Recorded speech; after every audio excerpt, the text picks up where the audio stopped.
रूस और यूक्रेन के बीच में भीषण युद्ध जारी है। रूसी सेना की तरफ से बड़ा हमला किया गया है। इस हमले में केमिकल टैंकर तबाह कर दिए गए हैं। ये ब्लास्ट यूक्रेन के रूबीजेन शहर मेकिया में किया गया है। रूसी गोलाबारी की चपेट में नाइट्रिक एसिड लदा एक टैंकर चपेट में आ गया, जिसकी वजह से उसमें भीषण आग लग गई है। इस केमिकल टैंकर तबाही का वीडियो सामने आ गया है। रूस ने इससे एक महीने में यूक्रेन के कई शहरों को तबाह कर दिया है। कई शहरों को पूरी तरह बर्बाद भी कर दिया है। रूस को लगता था कि उसकी ताकत के आगे यूक्रेन नतमस्तक हो जाएगा, मगर यूक्रेन रूस के सामने डटकर खड़ा है। लेकिन अब ये सवाल है कि ये आग कब बुझेगी। यूक्रेन और रूस में जारी युद्ध के बीच प्रधानमंत्री नरेंद्र मोदी और अमेरिका के राष्ट्रपति जो बाइडेन के बीच वर्चुअल मीटिंग होगी। पीएम मोदी के साथ बैठक के दौरान जो बाइडेन भारत पर रूस को लेकर कड़ा रुख अपनाने का दबाव डाल सकते हैं। व्हाइट हाउस की ओर से जारी बयान में ये बात कही गई है। व्हाइट हाउस की प्रेस सचिव जेन साकी ने कहा है कि पीएम मोदी और अमेरिकी राष्ट्रपति बाइडेन के बीच वर्चुअल बैठक होनी है। इस दौरान अमेरिकी राष्ट्रपति जो बाइडेन इस बात का दबाव बनाएंगे कि भारत यूक्रेन पर रूस के हमलों को लेकर कड़े रुख अपनाए।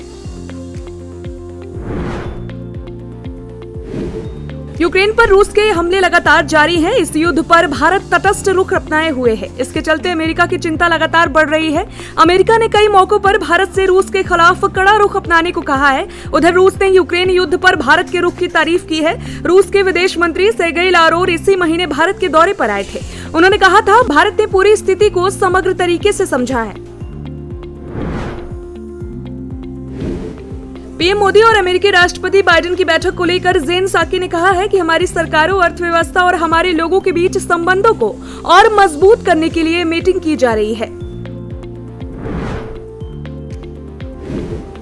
दोनों देशों के नेताओं के बीच यह बैठक विदेश मंत्री एंटनी ब्लिंकन और रक्षा सचिव लॉयड ऑस्टिन और विदेश मंत्री डॉक्टर सुब्रमण्यम जयशंकर और भारत के रक्षा मंत्री राजनाथ सिंह के बीच अमेरिका भारत 2+2 मंत्री स्तरीय बैठक से पहले होगी।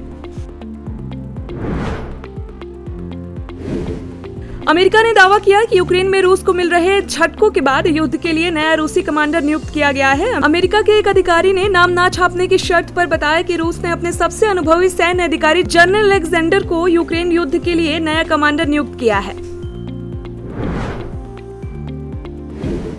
व्हाइट हाउस के एएनएस जैक सुविलेन ने कहा है कि किसी भी नए जनरल की नियुक्ति यह तथ्य नहीं मिटा सकती है कि रूस को यूक्रेन में पहले ही रणनीति के रूप में असफलता का सामना करना पड़ रहा है। एनएसए सुलीवन ने सीएनएन के स्टेट ऑफ यूनियन के कार्यक्रम में कहा है कि यह जनरल यूक्रेन के असैन्य नागरिकों के खिलाफ अपराध और क्रूरता का महज एक अध्याय लिखेगा।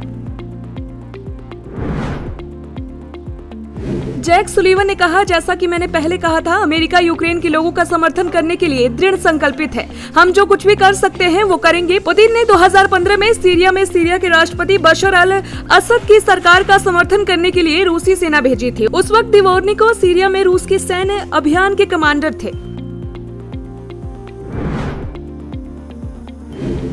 रूसी सेना ने विद्रोहियों के कब्जे वाले पूर्वी अलेप्पो पर जमकर बमबारी की है। इसमें बड़ी संख्या में नागरिकों को भी नुकसान पहुंचा है। 2016 में शहर सीरियाई सरकारी बलों के कब्जे में आ गया था।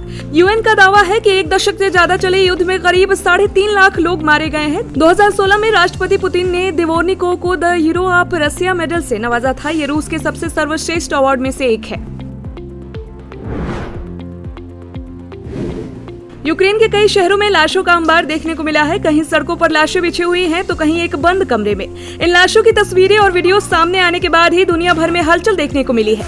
पुतिन को इन सब का जिम्मेदार बताया जा रहा है और उनकी क्रूरता की भरपूर निंदा की जा रही है। इस बीच जरूरी है ये जानना कि आखिर यूक्रेन में हुए नरसंहार के पीछे किसका हाथ है। क्या पुतिन सच में दोषी हैं?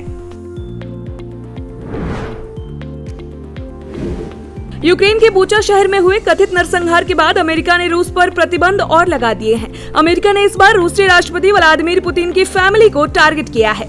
पुतिन की दोनों बेटियां मारिया और कैटरीना पर प्रतिबंध लगा दिए हैं। अमेरिका का कहना है कि पुतिन अपनी संपत्ति अपने परिवार के नाम छिपा रहा है।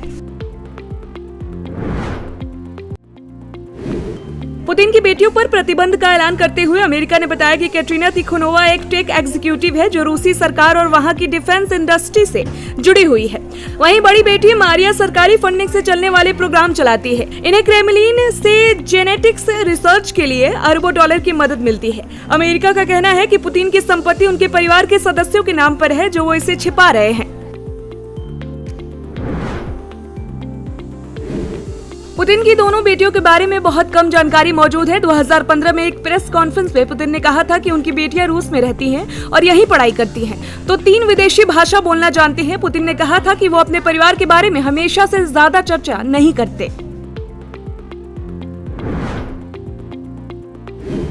रूस के राष्ट्रपति बनने से पहले पुतिन सोवियत संघ की जासूसी एजेंसी KGB में जासूस थे। उन्होंने 1983 में ल्यूडमिका से शादी की थी, जिनकी 2 बेटियां हैं। बड़ी बेटी मारिया का जन्म 1985 में और उनकी 1 साल बाद कैटरीना का जन्म हुआ था। करीब 30 साल तक साथ रहने के बाद 2013 में पुतिन और ल्यूडमिका अलग हो गए हैं। उस समय पुतिन ने बताया कि यह हम दोनों का फैसला था, हम कभी कभार ही एक दूसरे को देख पाते हैं। वहीं ल्यूडमिला का कहना है कि वो पूरी तरह काम में डूब गए थे। पुतिन की बड़ी बेटी मारिया ने सेंट पीटर्सबर्ग यूनिवर्सिटी से बायोलॉजी और मॉस्को स्टेट यूनिवर्सिटी से मेडिसिन की पढ़ाई की है। 36 साल की मारिया जेनेटिक्स रिसर्च का काम संभालती हैं। अमेरिका का दावा है कि उनके प्रोग्राम को रूस की सरकार से अरबों डॉलर की फंडिंग की जाती है।